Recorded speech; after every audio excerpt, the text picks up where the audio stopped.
How's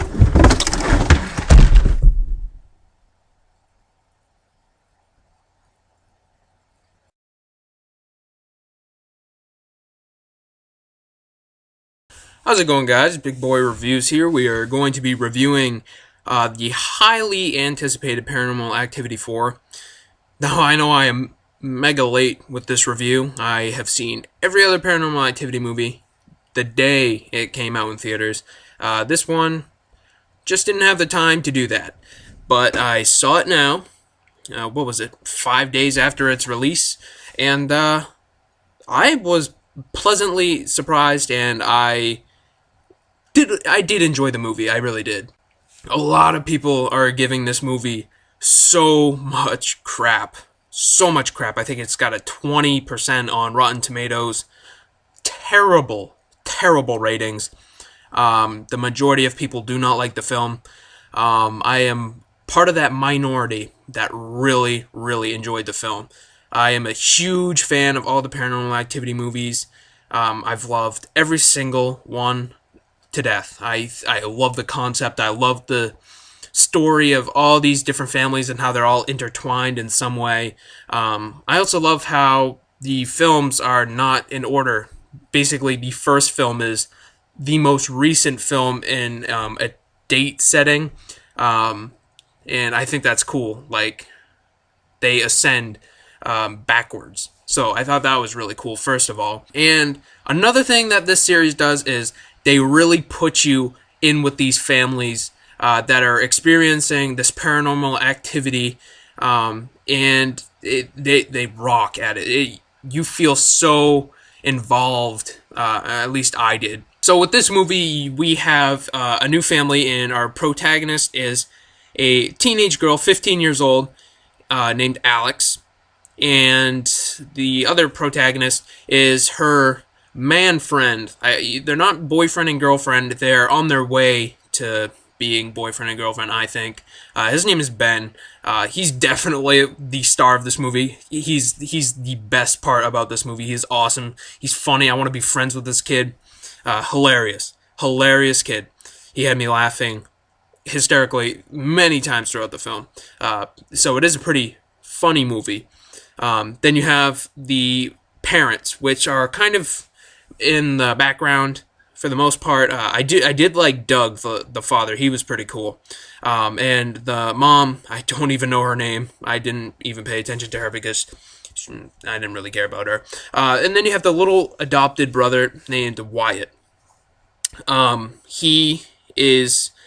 I love the kid. I love the actor. He's a great actor. He's going to be very successful if more people give him job opportunities to be in other movies. I will go see those movies. He was excellent for his age. What is he, 6 years old?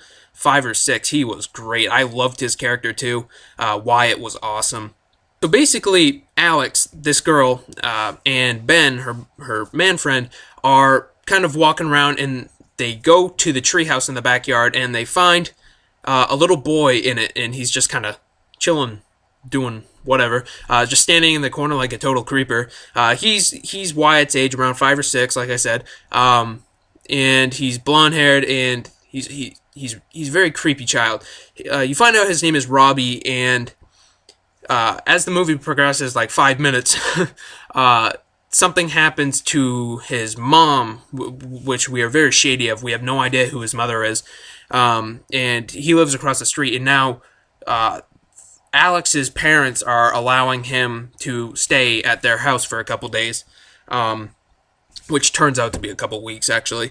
But he kind of brings some really screwed up stuff along with him, and that's basically where we get our movie. It takes place 5 years after the events of Paranormal Activity 1, and technically Paranormal Activity 2, the end of it at least, after Katie kills multiple people, including her sister and her boyfriend and her sister's husband. So, takes place 5 years after that. The disappearance of Hunter and Katie, 5 years after that. So, the movie gets progressively scarier as it goes on. About the first 50 to hour mark, absolutely. Well, stuff happens, but nothing over the top. I really, really, really like the build-up, and I feel like a lot of Americans just cannot deal with build-up these days. Build-up is great. I love using build-up in my storytelling, and they did a really good job here. You might say, oh, they're just being cheap, they're just throwing this out for the money. Well, no, it's excellent build-up, in my opinion. You get to really get involved with these characters, very likable characters, and see how things get progressively creepier. Now, in the third movie, the coolest highlight, smart thing that they did was the oscillating fan camera trick. Well, in this movie, they used the Kinect, as from the trailer, obviously. Who hasn't seen the trailer? There are motion dots that the Kinect sensor takes out, puts on the walls and stuff to detect the motion for the gaming. And only infrared cameras can spot it. So basically, they have cameras throughout the house, and there's one that is in the living room where the Kinect is. And I thought that was very unique. I really liked how they implemented the Kinect. It was just very simple. And I thought it was unique. I really did like that. There's a lot of false scares in this movie, which I also love. It adds on to the build-up of the movie. Because you never, after a while, you just getting kind of relaxed. And then one of those things that happens the whole movie where you think is going to happen then, and it doesn't happen, you kind of finally get relaxed, and then it actually happens, and you're like, oh, dang, okay. So I really liked the false scares. Another problem that people really have with this movie is that there's no point for these characters to be videotaping. Well, you know what? There is. The only exception might be the last 3 to 2 minutes of the movie. The last 3 to 2 minutes is the only exception, but what are you going to do? Honestly, how are you going to end it without breaking that little plot hole? But really, I see no problem why she's videotaping all this stuff. Her and her boyfriend are communicating back and forth over Skype, and he knows that she is experiencing paranormal entities in her house, and they're kind of having fun with it. She's going around videotaping it so that she can show him at a later time, or bring him along on Skype and show him what's going on.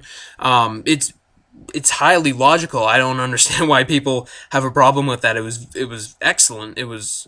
I didn't see any problems with it. So usually at the end of Paranormal Activity movies, the crap hits the fan, and it is just mind-blowingly intense and violent and awesome. This movie did do that repetition justice. It was a very good ending, in my opinion. One kind of weird thing happened at the very end, which I wasn't extremely fond of. Literally, it's a 1-second shot that shows something, multiple things, and I was just like, that's. I mean, I get what it is because I saw the third movie, but it was just kind of weird. It just was kind of weird. But the very ending, the build up to that, oh my gosh, it was terrifying. I was like, ooh, whew, I was kind of shaken. And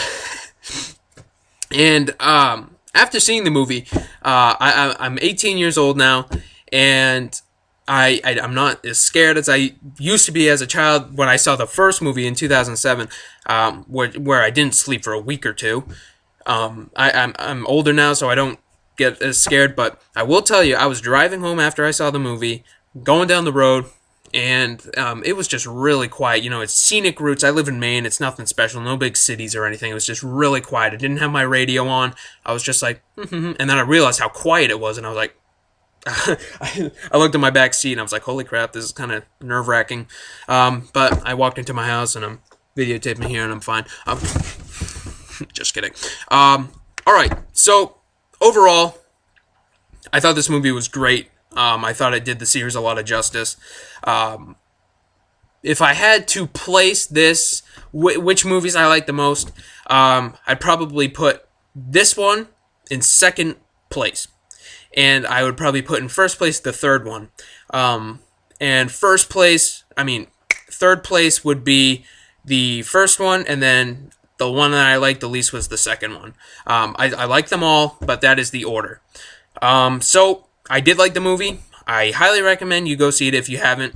If you didn't like the other ones, and you're not going to like this one, obviously, but don't take everybody's advice. I liked it, and I think I'm one of the only people on the internet that gives this a positive review. So I think that you should listen to me. So, thank you for watching this review, and bye-bye.